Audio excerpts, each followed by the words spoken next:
معزز سامعین کرام، پردہ نشین خواتین اسلام، اللہ رب العزت کا بڑا احسان ہے کہ اللہ تعالیٰ نے ہمیں مذہب اسلام جیسا پاکیزہ اور محبوب و مقبول دین عطا فرمایا۔ یہ مذہب اسلام کامل و مکمل دین ہے اور ہر لائن سے یہ انسانوں کی رہبری کرتا ہے۔ زندگی کیسے گزارنا ہے اس کا طریقہ بتاتا ہے۔ دنیا میں آنے کا مقصد کیا ہے اس مقصد سے یہ روشناس کراتا ہے۔ میاں بیوی آپس میں کیسے زندگی گزاریں، اولاد کا ماں باپ پر کیا حق ہے اور ماں باپ کا اولاد پر کیا حق ہے، ان حقوق سے یہ واقف کراتا ہے۔ جب دو گروہ میں آپس میں لڑائی جھگڑا ہو جائے تو اس کے تصفیے کے لیے، فیصلے کے لیے کیا کرنا ہے۔ دو خاندان آپس میں لڑ پڑیں تو اس وقت کیا کرنا ہے۔ شادی بیاہ کے موقع پر کیا طریقہ ہونا چاہیے۔ غرض یہ کہ انسان زندگی کے جس پہلو پر بھی وہ رہبری چاہے، راستہ چاہے،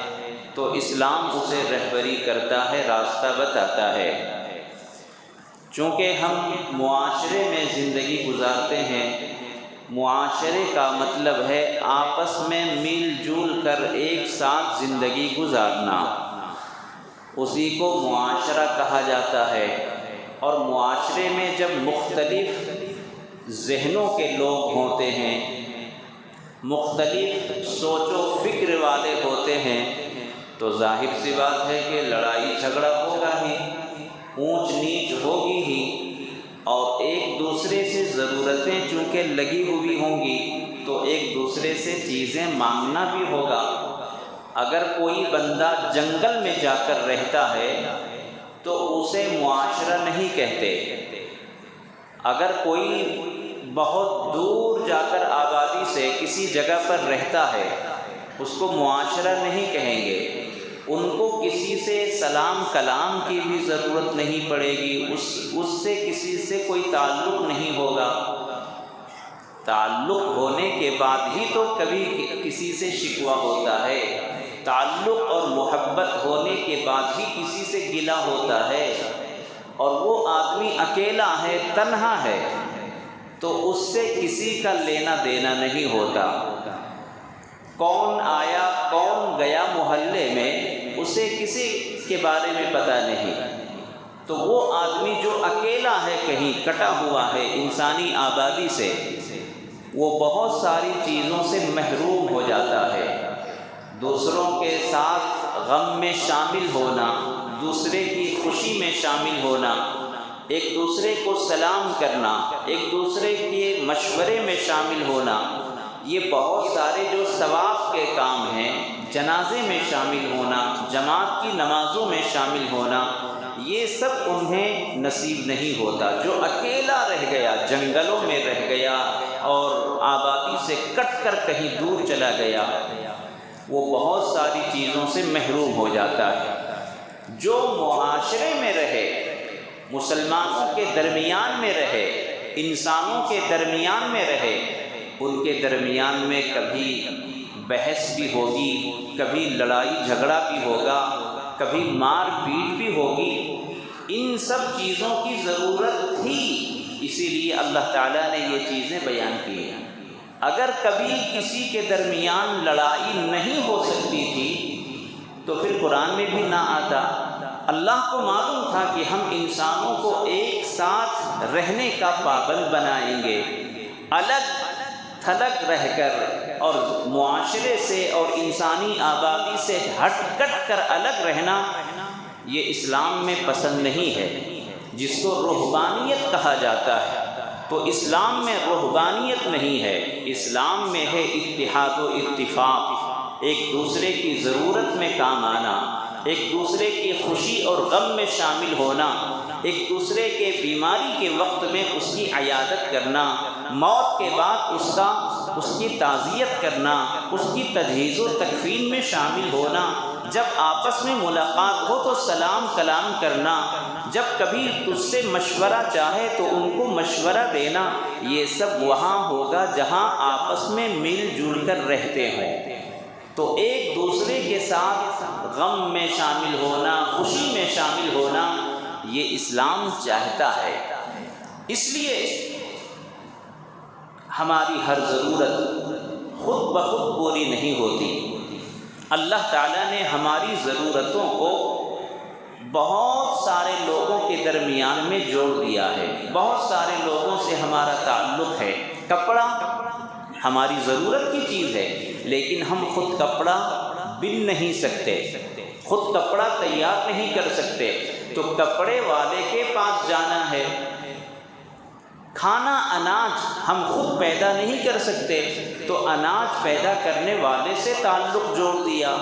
جوتا چپل ٹوٹ جائے وہ بھی ہم خود تیار نہیں کر سکتے، تو اس کے پاس جانا۔ بیمار پڑ گئے تو خود ہم علاج نہیں کر سکتے، تو ڈاکٹر کے پاس جانا۔ یعنی انسان جو 6 فٹ کا جو نظر آ رہا ہے، اس کی ہر ضرورت دوسروں سے تعلق پیدا کرتی ہے، ہر ضرورت کسی نہ کسی سے جڑی ہوئی ہے، حتیٰ کہ انسان مرنے کے بعد تنہا قبر میں نہیں جا سکتا، اس کی بھی ضرورت ہے کہ اسے 4 لوگ کاندھا دے کر قبرستان میں اور قبر میں دفن کرنے کے لیے جائیں۔ جب انسان پیدا ہوتا ہے تو وہ پیدا ہوتے ہی چلنا شروع نہیں کر دیتا، اسے انگلی کا سہارا چاہیے، اس کو ایک ایک قدم پر چلانے والا چاہیے۔ تو انسان پیدا ہوتا ہے، دوسروں کی ضرورت پڑتی ہے۔ انسان جب مرتا ہے دوسروں کے سہارے کی ضرورت پڑتی ہے۔ انسان اپنی زندگی گزارنے میں ہر لمحے میں ایک دوسرے سے ضرورت ہماری جڑی ہوئی ہے، تو انسان معاشرے میں رہ کر یہ ضرورتیں پوری کر سکتا ہے، اور یہ ضرورتیں اس کی پوری ہو رہی ہیں۔ لہٰذا کبھی کبھی ایسا ہوگا، حضور اکرم صلی اللہ علیہ وسلم نے آپس میں ایک دوسرے کے ساتھ محبت کیسے کرنی ہے، ایک دوسرے سے تعلقات کیسے جوڑنا ہے، اللہ کے رسول نے وہ بھی فرمایا۔ ہر لائن سے اسلام نے ہماری پیروی کی ہے۔ آپ بازار جاتے ہیں تو بازار جاتے ہوئے، راستے سے گزرتے ہوئے ہمارے کیا حقوق ہیں، راستہ چلنے والے کا حق کیا ہے، راستے پر دکان لگا کر بیٹھنے والے کا حق کیا ہے، ساری باتیں حدیث میں آئی ہیں۔ حضور صلی اللہ علیہ وسلم نے اپنے ارشادات میں کوئی ایسا پہلو نہیں چھوڑا کہ مسلمان اس میں کمی محسوس کرے، نہیں۔ اگر آپ کو کہیں رہبری چاہیے، اسلام نے کی ہے۔ اب اللہ تبارک و تعالیٰ نے ہماری ضرورتوں کے پیش نظر، چونکہ ہماری ہر ضرورت ایک دوسرے سے لگی ہوئی ہے، تو اللہ کو معلوم تھا کہ انسان کو کبھی ضرورت پڑے گی ایک دوسرے سے قرض لینے کے لیے، ایک دوسرے سے قرض لینے کی ضرورت پڑے گی۔ قرآن میں اس کا حکم آ گیا، حدیث میں اس کا حکم آ گیا۔ اللہ کے رسول صلی اللہ علیہ وسلم نے قرض مانگنے والے کے بارے میں بھی فرمایا، اور جو قرضہ دینے والا ہے اس کے بارے میں بھی فرمایا۔ اگر کوئی آپ سے قرض مانگتا ہے، مجبور ہے، وہ اس کے پاس کھانے پینے کی چیز نہیں ہے، علاج معالجے کی ضرورت ہے، کوئی اور مسئلہ ہے، تو حدیث میں کیا کہا گیا؟ اگر کوئی آپ سے قرض مانگے تو دے دو، قیامت کے دن اللہ تعالیٰ آپ کو وہ ثواب عطا فرمائے گا کہ آپ شمار نہیں کر سکتے۔ تو قرض دینے والے کو اللہ تعالیٰ ثواب عطا فرما رہا ہے، اور جو قرضہ لے رہا ہے، حدیث میں کہا گیا اگر تم کسی سے قرض لے رہے ہو تو جب تک تم نے قرض لینے کا وعدہ، واپس کرنے کا وعدہ کیا ہے، اس کے اندر اس کے قرضے کو لوٹا دو۔ اگر کوئی بندہ آپ سے قرض مانگ رہا ہے، اور آپ نے قرض کہہ کر دیا ہے کہ یہ میری طرف سے قرضہ ہے، تو جب تک اس نے مہلت دی ہے کہ اتنے دنوں تک تم یہ قرضہ واپس کر دو، یا پھر اس نے کہا قرضہ لینے والے نے کہ مجھے 2 مہینے چاہیے مہلت، میں 2 مہینے کے اندر اندر اس قرضے کو واپس کر دوں گا، تو اللہ کے رسول صلی اللہ علیہ وسلم نے فرمایا کہ قرضہ لینے والا اس وعدے کے مطابق اپنا قرضہ لوٹا دے۔ لیکن اگر قرضہ نہ ادا کر سکا اتنے دنوں میں، تو اب کیا حق تھا ان کا؟ جو قرضہ دینے والا ہے اس کو حق تھا کہ ان کے خلاف کارروائی کرے، لیکن نہیں، اللہ کے رسول صلی اللہ علیہ وسلم نے ان سے کہا، قرضہ دینے والے سے، کہ اگر کوئی تنگ دست آدمی، مجبور آدمی، مقروض آدمی، اس کے پاس کھانے پینے کی چیز نہیں تھی، آپ سے قرضہ لے لیا، ابھی بھی اس کی حالت مستحکم نہیں ہوئی، وہ آپ کا قرضہ ادا کرنے کی پوزیشن میں نہیں ہے، 2 مہینے پورے ہو گئے اور وہ قرضہ ادا نہیں کر پا رہا ہے، تو اللہ کے رسول نے ان سے فرمایا کہ تم ذرا اور مہلت دے دو، جتنے دن چاہو تم اپنی طرف سے مہلت دے دو، یا اگر وہ خود سے کہہ دے کہ مجھے 2 مہینہ اور بھی چاہیے مہلت، اور تم نے مہلت دے دیا، معلوم ہے کیا اس کا ثواب ہے؟ حضور صلی اللہ علیہ وسلم نے فرمایا اگر کسی قرض دار آدمی کو مہلت دیتا ہے کوئی آدمی، تو 2 مہینے کی مہلت دے دیا، 50,000 روپے کا قرضہ تھا، حدیث میں ہے کہ ہر دن جتنے دن مہلت اس نے دی ہے 2 مہینہ مثلا، تو ہر دن 50,000 روپے صدقہ کرنے کے برابر ان کو ثواب ملے گا۔ مہلت کے جتنے دن ہیں، ہر دن جتنا قرضہ ہے اتنا اللہ کے راستے میں صدقہ کرنے کے برابر ان کو ثواب ملے گا۔ قرض دینے والے کے اوپر اللہ تعالیٰ نے یہ رحمت اتاری ہے، یہ فضیلت ان کا بیان کیا ہے کہ اگر تم نے قرض دار کو مہلت دیا ہے تو تم مایوس نہ ہونا، جو تمہارا نقصان ہو رہا ہے اگر قرضہ لوٹ آئے تو تم اس سے بزنس کرتے، اس سے تجارت کرتے، تمہیں فائدہ ہوتا، لیکن جو تم قرض کی ادائیگی کی نہ ہونے کی وجہ سے جو نقصان اٹھانا پڑ رہا ہے، تم مایوس نہ ہونا، ہر دن 50,000 مثلا اگر کسی نے 1 لاکھ قرضہ لیا ہے تو 1 لاکھ روزانہ اللہ کے بارگاہ میں، اللہ کے راستے میں صدقہ کرنے کے برابر ثواب ملے گا۔ یہ بہت بڑی فضیلت ہے، اور قیامت کے دن اللہ تبارک و تعالی اس بندے کو یہ فرمائے گا کہ اے میرے بندے، تم میرا بندہ ہو کر اپنے ایک پڑوس والے کو، اپنے ایک قرض دار کو، انسان کو، تم انسان ہو اور انسان پر تم نے رحم کیا، تم نے اس کے اوپر مہربانی کی اور تم نے اپنے قرضے کے لینے میں مہلت دی ہے، میں تو اللہ ہوں، میں کیوں نہ مہلت دوں اور میں کیوں تمہیں نہ معاف کروں؟ چنانچہ اللہ تعالیٰ قیامت کے دن اس قرض دینے والے کو معاف فرمائے گا۔ اور کیا چاہیے؟ تو قرض دینے والا اگر کوئی قرضہ دے تو اپنے دل میں یہ سوچ لے کہ میں اللہ کے لیے ان کو مہلت دیتا ہوں اور میں اس کا اجر اللہ کے پاس پاؤں گا۔ چنانچہ حدیث میں اس طرح کی باتیں آئی ہیں کہ اگر قرض دار نے مہلت دے دی اور مہلت دیتے دیتے کافی زمانہ گزر گیا تو جب تک وہ قرضہ ادا نہ کر دے اللہ تعالیٰ اسے روزانہ اتنا ثواب عطا فرمائے گا صدقے کا، اور قیامت کے دن اللہ تعالیٰ اس سے فرمائیں گے کہ جب تم نے بندہ ہو کر ایک بندے کو معاف کیا تو میں تو خالق و مالک ہوں، میں کیوں نہ معاف کروں؟ چنانچہ اللہ اسے بھی معاف فرمائے گا۔ تو اس لیے میرے دوستو اپنے دلوں کے اندر نرمی پیدا کریں، بلکہ اللہ کا شکر ادا کریں کہ اللہ نے کسی بندے کو آپ کے پاس بھیجا اور آپ کی وجہ سے اس کی ضرورت پوری ہوئی، آپ نے قرضہ دیا اور قرضے کی وجہ سے اس کی ضرورت پوری ہوئی۔ ہاں، اگر کوئی بندہ قرضہ لے کر ڈبانے کے چکر میں ہے، بے ایمانی کرنے کے چکر میں ہے، نہ دینے کا ارادہ ہے، اس کی نیت گڑبڑ ہے تو پھر اس کے لیے بھی ڈانٹ ہے۔ اگر کوئی بندہ قرض لے رہا ہے،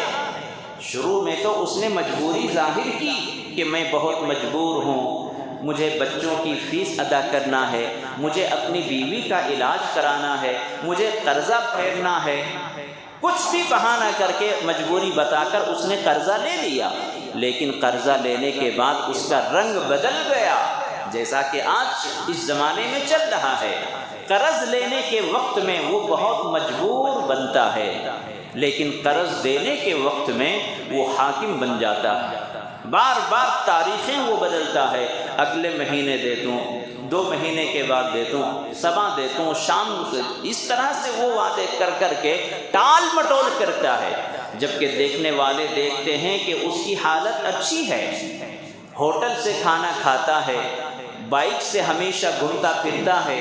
اور دوست احباب کے حلقے میں خوب اس کی طرف سے دعوتوں کا دور چلتا ہے،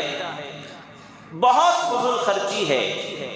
لیکن وہ قرض ادا نہیں کرتا، لوگ دیکھ رہے ہیں، تو حدیث میں ان کے لیے بھی بہت سخت ڈانٹ آئی ہے، بہت سخت اس کے لیے وعید آئی ہے۔ حضور صلی اللہ علیہ وسلم نے فرمایا، اگر کوئی قرض دار جس نے قرضہ لیا ہے،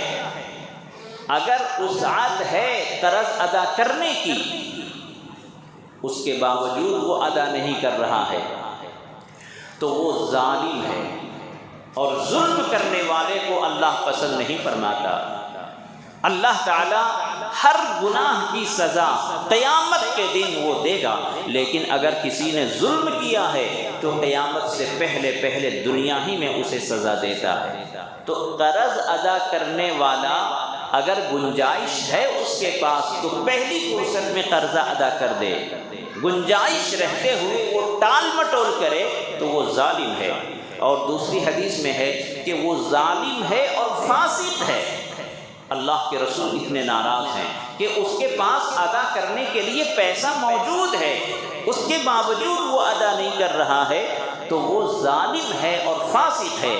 اور بتاؤں اللہ کے رسول کتنا ناراض ہیں ایسے شخص پر۔ حدیث میں ہے کہ اگر کوئی شخص قرض لیا، قرض لینے کے بعد وہ ادا نہیں کر سکا اور مر گیا، تو حضور صلی اللہ علیہ وسلم جب اسلام کے شروع کے دور میں جب کوئی مرتا تھا تو حضور صلی اللہ علیہ وسلم پوچھتے تھے کہ ان کے بارے میں معلوم کرو، ان کے حالات کیسے ہیں، کیا اس نے زندگی میں قرضہ لیا تھا اور وہ ادا کر دیا تھا؟ صحابہ کرام تحقیق فرماتے تھے، اور جب یہ معلوم ہو جاتا تھا کہ قرض لے کر ادا کر چکا تھا پھر حضور جنازے کی نماز پڑھاتے تھے۔ لیکن اگر کسی نے قرضہ لے لیا اور قرضہ ادا نہ کیا، ادا کیے بغیر مر گیا، تو حضور فرماتے تھے کہ اے صحابہ کرام تم سب نماز جنازہ پڑھ لو، میں نہیں پڑھتا۔ قرض لے کر مرنے والا جو زندگی میں قرضہ ادا نہ کر سکا، اس کی نماز جنازہ بھی حضور نہیں پڑھتے تھے۔ اتنی سخت ڈانٹ ہے حضور کی۔ آج کے زمانے میں دیکھا جائے تو لوگ قرضہ تو لے لیتے ہیں، لیکن جب واپس کرنا ہوتا ہے تو طرح طرح کے ہیلے بہانے۔ یہی وجہ ہے کہ آج جو سچ مچ میں مجبور ہوتے ہیں، جو سچے مجبور ہیں، حقیقتاً مجبور ہوتے ہیں، غریب ہوتے ہیں اور وہ واپس کرنے کا ارادہ کرتے ہیں، لیکن چند ہوشیار اور عقل مند اور عیار مکاروں کی وجہ سے آج بیچارے ان غریبوں کو بھی کوئی قرضہ نہیں دیتا، یہ سوچ کر کے پتہ نہیں یہ لوٹائے گا کہ نہیں۔ چند ایسے اچکوں کی وجہ سے، مکاروں کی وجہ سے جو قرضہ لے لیتے ہیں اور ڈبا دیتے ہیں، واپس نہیں کرتے۔ قرضے کی ادائیگی کے ٹائم میں لڑائی ہو جاتی ہے، قرض ادا کرنے کے وقت میں دشمنی پیدا ہو جاتی ہے۔ قرض لینے کے ٹائم میں تو مجبور، فقیر، لیکن جب واپس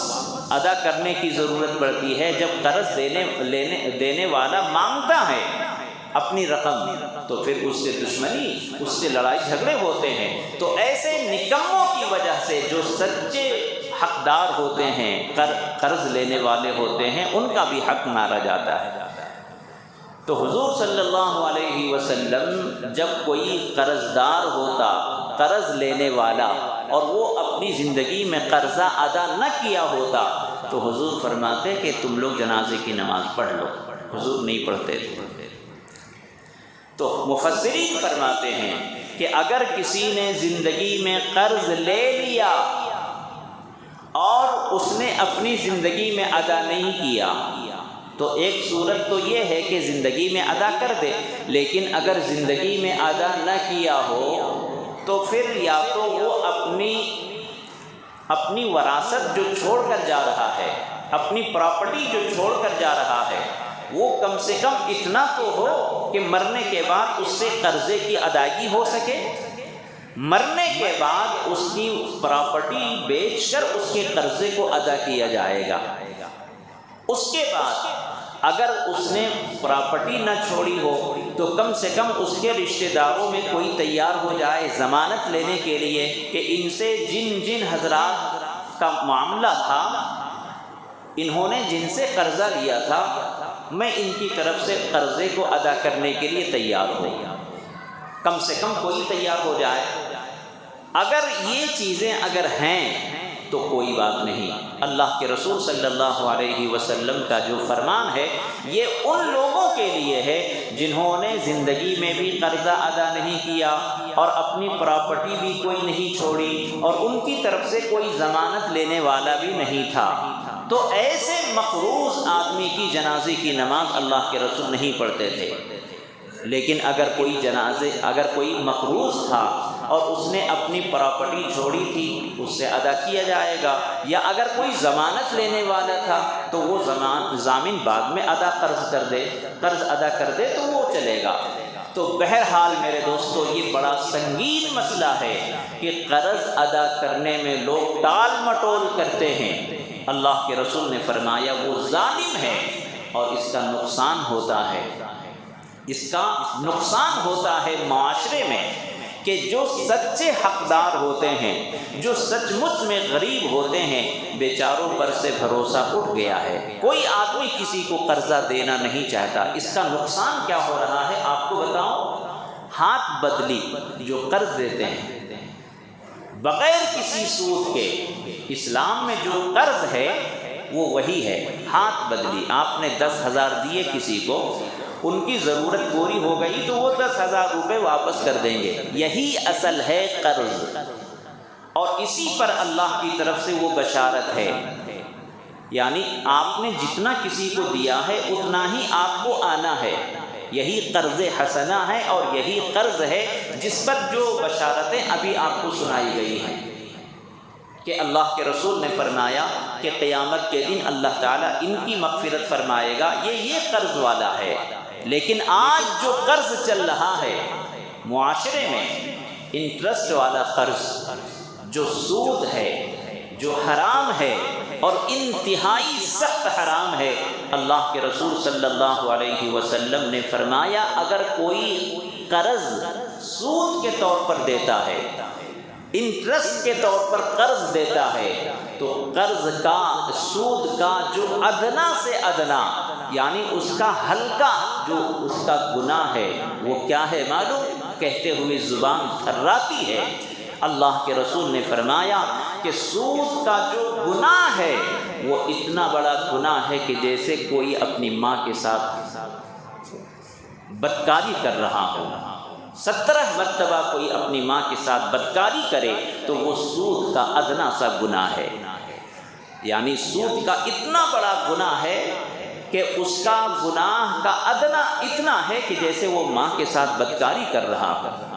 تو آج سود کا معاملہ بڑا چل پڑا ہے، کوئی کسی سے قرض حسنہ مانگے تو دیتا نہیں، کوئی کسی سے ہاتھ بدلی اگر پیسے مانگے تو نہیں دیتا، بہانے طرح طرح کے بنائے جاتے ہیں اور کسی نہ کسی طرح سے سود پر قرضہ دیا جانے لگا ہے۔ ایک سود کی شکل آپ کو بتاؤں، کوئی کسی سے پیسہ مانگتا ہے بزنس کے لیے کہ میں بزنس کرنا چاہتا ہوں، مجھے 50,000 دے دو، تو وہ کہتا ہے ٹھیک ہے، جتنا بھی نفع ہوگا اس کا 75% مجھے یا 55% مجھے، یا کام ہو جانے کے بعد وہ بڑھا کر پیش کرتا ہے۔ تو یہاں دو باتیں ہیں، اگر لینے والے کے اور دینے والے کے دل میں کوئی ایسی بات نہیں ہے، 50,000 میں نے کسی سے لیا اور دینے والا ان کے ذہن میں اور لینے والے کے ذہن میں کچھ اور نہیں ہے، بس یہی ہے کہ میں نے 50,000 لیا ہے اور 50,000 روپے مجھے دینا ہے، اس کے بھی ذہن میں وہی ہے کہ میں نے 50,000 قرض دیے ہیں اور اتنے ہی مجھے ملنے ہیں، اضافے کی کوئی اپنے دل میں نہ نیت ہے نہ امید ہے، تو اللہ کے رسول صلی اللہ علیہ وسلم فرماتے ہیں جب ایسے دل میں دونوں کی طرف سے پاکی صفائی ہے، نہ دینے والے کے دل میں امید ہے کہ مجھے بڑھ کر آئے گا، نہ لینے والے پر کوئی فورس ہے، کوئی دباؤ ہے کہ مجھے کچھ دینا پڑے گا، تب اگر کسی نے کچھ بڑھا کر دے دیا بغیر اشراف نفس کے تو یہ حلال ہے، جائز ہے، یہ حلال ہے اور جائز ہے۔ لیکن معاشرے میں اور سماج میں آج ایسا ہو چکا ہے کہ اگر کسی نے 50,000 کسی سے لیے ہیں تو دینے والے کو بھی امید ہے کہ بڑھ کر ملے گا، اور لینے والے کو بھی اوپر سے دباؤ اور پریشر رہتا ہے کہ مجھے کچھ نہ کچھ بڑھا کر دینا پڑے گا، چاہے آپ فکس کرو یا طے کرو یا نہ کرو، جو بڑھا کر دیتے ہیں وہ سود ہے، وہ سود ہے، اور اس کی بھی وہی برائی ہے جو ابھی میں نے بیان کیا۔ تو سود پر چاہے آپ فکس کر کے پرسنٹیج دیں کہ 2.5% پر میں پیسے دوں گا، 3% پر میں پیسے قرض دوں گا، یہ تو کھلا سود ہے، لیکن اگر کوئی فکس نہ کرے، ماحول میں چل پڑا ہے، سماج میں چل پڑا ہے، تو چاہے حاجی صاحب ہوں چاہے کوئی بھی ہو، اگر اس طرح سے اگر کسی کو بزنس کے لیے رقم دیتے ہیں اور وہ بڑھا کر آپ کو دے رہا ہے تو وہ بھی سود ہے، چونکہ ماحول میں ایسا چل پڑا ہے۔ ہاں، لینے اور دینے والے کے دل میں کچھ نہیں ہے، امید بھی نہیں ہے، اور اگر کچھ بڑھا کر مل گیا اضافے کے ساتھ، 50,000 آپ نے دیے تھے، 2 مہینے کے بعد یا 1 مہینے کے بعد آپ کو واپس کر رہا ہے 55,000، 5,000 بڑھا کر، تو جائز ہے، چونکہ امید نہیں تھی، بغیر امید کے آپ کو ملا ہے۔ تو سود کسی نہ کسی طرح سے ہمارے ماحول میں، سماج میں در آیا ہے، صرف بینک ہی سے انٹرسٹ نہیں ملتا، ہمارے مسلمانوں کے سماج میں ایک دوسرے کے ذریعے سے بھی انٹرسٹ ہمارے درمیان میں آ رہا ہے، جس کی قباحت اللہ تعالیٰ نے قرآن کریم میں فرمایا ہے، جس کی برائی حدیث میں آئی ہے، اور جس کی برائی کے بارے میں آپ کو بتایا کہ اس کا ادنا سے گناہ یہ ہے کہ آدمی اپنی ماں کے ساتھ بدکاری کرے، ویسا گناہ ہے۔ تو حضور صلی اللہ علیہ وسلم قرض دار پر بہت غصہ تھے جو قرض لے کر مر گیا اور ادا کرنے کی بھی اس نے وراثت نہ چھوڑی۔ بہت افسوس کا واقعہ ہے میرے دوستو کہ ہمارا حال کتنا بگڑ گیا اور ہم کہاں تھے اور کہاں پہنچ گئے۔ ابھی اتوار کے دن کا واقعہ، ٹمکور میں ایک ہی گھر سے 5 جانیں چلی گئی، ایک ہی گھر سے 5 جنازے نکلے۔ آپ نے رپورٹ پڑھی ہوگی، شہر ٹمکور میں ایک خاندان، کسی سے اس نے زیادہ نہیں صرف 75,000 کا قرض لیا تھا، 75,000 کا قرض۔ اس ہائی ٹیک زمانے میں، ترقی یافتہ زمانے میں، جو ہماری شادیاں لاکھوں میں ہوتی ہیں، فضول خرچی کتنی زیادہ ہوتی ہے، الحمدللہ آج بھی ہماری قوم میں اتنی تو مالداری ہے کہ اگر کوئی بھی آدمی چاہے تو کسی کے بھی بڑے سے بڑے مسئلے کو حل کر سکتی ہے ہماری قوم۔ فضول خرچی میں بھی آگے ہے، لیکن نیک کاموں میں بھی آگے ہے ہماری قوم۔ تو شہر ٹمکور میں ایک خاندان کے 5 افرادوں کی جان چلی گئی۔ اس کی وجہ کیا تھی؟ انہوں نے 75,000 کا قرض لیا تھا، تو قرض ادا کرنے میں ٹال مٹول یا تاخیر پہ تاخیر ہوتی رہی، اور قرض دینے والے ان کو ذہنی اذیت دیتے رہے، ذہنی ٹینشن دیتے رہے، ٹارچر کرتے رہے۔ آخر کار اس بندے نے، مسلمان وہ، اس بندے نے پہلے اپنے 3 بچوں کو زہر دے کر مار دیا۔ بچے بڑے ہیں، 3 بچوں کو زہر دے کر مارا، اس کے بعد خود میاں بیوی پھانسی کے پھندے پہ لٹک گئے۔ اس کی وجہ کیا تھی؟ یہی قرض، انٹرسٹ والا قرض۔ اگر ہاتھ بدلی والا قرض ہوتا جس پر اللہ تعالیٰ ثواب دیتا، سود پر قرض دینے والے، سود پر قرض لینے والے، اس میں دونوں مجرم ہیں۔ اللہ تبارک و تعالیٰ نے دونوں کے لیے جہنم کا فیصلہ کیا ہے، کلاہما فی النار۔ اللہ کے رسول صلی اللہ علیہ وسلم نے فرمایا کہ سود دینے والا اور سود لینے والا دونوں جہنمی ہیں، کلاہما فی النار، دونوں جہنمی ہیں۔ سود دینے والا کبھی کبھی مجبور ہو جاتا ہے، لیکن لینے والا کیا مجبور ہے؟ اس کی تفصیل کچھ زیادہ ہے، میں یہاں عرض کرنا چاہتا ہوں کہ جو جانے گئی ہیں اس کی وجہ کیا ہوئی؟ یہی سودی قرض۔ تو اس لیے میرے دوستو اپنے دل کو بڑا کریں، اگر کسی کی ضرورت ہے حقیقتاً، کوئی مجبور ہے، آپ ان سے سودی قرض نہ دیں، بلکہ آپ ان کو دل کھول کر کہہ دیں کہ دیکھو بھائی جتنا میں دے رہا ہوں آپ کو اتنا ہی دینا ہے۔ ان کو فری ٹینشن کر دیں، فری مائنڈ کر دیں، تاکہ ان کے ذہن میں کوئی اور بات نہ رہے۔ اور اگر تاخیر ہو رہی ہے، 1 مہینے میں اس نے ادا کرنے کا وعدہ کیا تھا، ٹائم بڑھ گیا، اب کیا کرنا چاہیے؟ کیا اسی طرح سے ذہنی ٹارچر کریں گے کہ ان کی جان نکل جائے،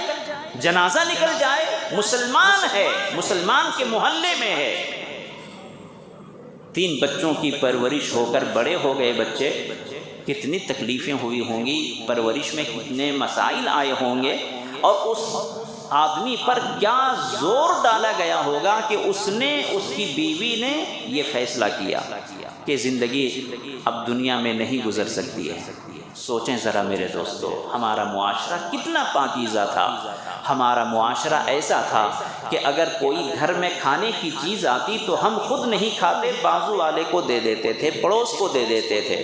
پھر وہ اپنے پڑوس کو دیتا تھا، پھر وہ اپنے پڑوس کو دیتے تھے، یہاں تک کہ وہ گھوم کر پھر دوبارہ ہمارے گھر میں آ جاتا تھا۔ ایک دوسرے کی محبت، ایک دوسرے کا خیال ایسا تھا کہ ہر کوئی یہ چاہتا تھا کہ ہم سے پہلے ہمارا پڑوسی کھا لے، ہم سے پہلے ہمارا مسلمان بھائی کھا لے۔ آج ہمارے گھروں سے ایسے حالات ہو گئے، ایسے واقعات ہو رہے ہیں، ہمارے محلے میں ایسے ہو رہے ہیں، مسلمانوں کے محلے میں ہو رہے ہیں۔ یاد رکھیے، خودکشی ناکام مردوں کا کام ہے، خودکشی ناکام مردوں کا کام ہے۔ خودکشی جو مرد ہوتے ہیں، باہمت ہوتے ہیں، ان کا کام نہیں ہو سکتا۔ اور خودکشی یہ مسئلے کا حل نہیں ہے، خودکشی حرام ہے، اس کی تفصیل انشاءاللہ آئندہ جمعہ بتاؤں گا۔ خودکشی کرنا اللہ تعالیٰ کو اتنا ناپسند ہے، اللہ تعالیٰ نے فرمایا کہ اس کو ہمیشہ کے لیے جہنم میں ڈالا جائے گا۔ خودکشی کر کے آپ جان نہیں چھڑا سکتے۔ دنیا میں تو 50 60 سال 70 سال کی زندگی تھی، یہاں سے چھٹکارا پانے کے بعد ہمیشہ کی جو زندگی ہے وہاں یہی آپ کو سزا ملے گی۔ جو دنیا میں جس انداز سے اپنے کو ہلاک کرے گا، قیامت کے بعد جہنم میں ہمیشہ وہ اسی انداز سے اپنے کو ہلاک کرتا رہے گا۔ اگر کسی نے اپنے کو اونچی جگہ پر سے گرایا، بلڈنگ سے کود گئے، اپارٹمنٹ سے کود گئے، پہاڑ سے کود گئے، تو اللہ تعالیٰ جہنم میں اس کے لیے یہی سزا متعین کرے گا، اور وہ ہمیشہ اونچی جگہ سے گرے گا، مرے گا، زندہ ہوگا، گرے گا، اور پھر سے وہ گرتا رہے گا۔ اگر کسی نے زہر کھا کر اپنے کو ہلاک کیا، اگر کسی نے اپنے کو ہتھیار سے ہلاک کیا، تو اللہ تعالیٰ جہنم میں اس کے لیے ایسی ہی سزا متعین کریں گے کہ وہ ہمیشہ وہ اسی طرح سے زخمی ہوتا رہے اور اسی طرح سے وہ مرتا رہے۔ اس لیے میرے دوستو، اپنے سماج کو پاکیزہ بناؤ، اسلام کا کھلواڑ نہ بننے دو۔ ہر آدمی کی ذمہ داری ہے کہ اس نقطے پر غور کرے، جتنی آپ کے اندر استطاعت ہے، گنجائش ہے، آپ اس میں سماج کو بہتر بنانے کی فکر کریں۔ اللہ تعالی ہمیں ان باتوں پر عمل کی توفیق عطا فرمائے۔ اور جیسا کہ آپ کو پچھلے جمعہ معلوم ہوا کہ الحمدللہ جو مسجد کی جو زمین تھی وہاں ڈمالیشن کا کام ہو چکا ہے، اور بہت جلد انشاءاللہ وہاں اسکول کی تعمیر شروع ہوگی، اس کا فاؤنڈیشن ڈالا جائے گا، اور سب سے پہلے وہاں بورویل کی ضرورت ہے، بور کی ضرورت ہے۔ پانی اصل ہے، پانی ہی سے زندگی ہے، پانی ہی سے سارا کام ہو سکتا ہے۔ اسی لیے اللہ کے رسول نے فرمایا کہ جس طرح کوئی قرآن اگر کسی مسجد میں رکھ دے تو اس کو قیامت تک ثواب ملے گا پڑھنے والے کا، اسی طرح اگر کسی نے کہیں پانی کا انتظام کر دیا تو قیامت تک اسے ثواب ملے گا، وہ صدقہ جاریہ ہے۔ اس لیے آپ سے گزارش ہے کہ آپ سب سے پہلے بورویل کا انتظام کریں، بور کا انتظام کریں۔ ایک سے اگر نہ ہو سکے تو اپنے خاندان میں یا فرینڈ سرکل میں جتنے لوگ مل کر کرنا چاہیں اس کام کو کر دیں۔ بہت معمولی محنت سے اللہ تعالیٰ اس کام کو ہمارے لیے آسان کر دے گا، کوئی مشکل کام نہیں۔ ایک فرد سے نہیں ہو سکتا تو اپنے بھائی مل کر مشورہ کر لیں، اپنے خاندان مل کر مشورہ کریں، اور ہر آدمی اس میں ذمہ دار ہے۔ آپ سب کو ہم ذمہ داری دیتے ہیں کہ آپ اپنے خاندان میں بات چلائیں کہ بھائی نورانی مسجد میں ایک بور کی ضرورت ہے۔ میں گارنٹی کہتا ہوں کہ فون سے خالی آپ رابطہ کریں، اپنے جو جیسے کوئی 5 بھائی ہیں، الحمدللہ پانچوں بھائی کاروبار کے لائن سے مضبوط ہیں، ٹھیک ہیں، سب کا اپنا اپنا کاروبار ہے، سب سے فون کرے، جو ایک دوسرے کو فون کر کے جوڑے گا، آگے بڑھنے کی کوشش کرے گا اور اس کام کو کروائے گا، اللہ تعالیٰ اس کے حصے میں زیادہ ثواب دیں گے۔ تو فون سے آپ اپنے بھائیوں کو ملانے کی، جوڑنے کی فکر کریں، خاندانوں کو جوڑنے کی فکر کریں، تو انشاءاللہ یہ کوئی بڑا مسئلہ نہیں ہے۔ اس لیے آپ سے گزارش ہے کہ بور کے سلسلے میں آپ پہلی فکر کریں، انشاءاللہ بور ہونے کے بعد پھر اگلا قدم بڑھائیں گے۔ اللہ تعالی ہمیں اس کی توفیق عطا فرمائے۔ وآخر دعوانا ان الحمد للہ رب العالمین۔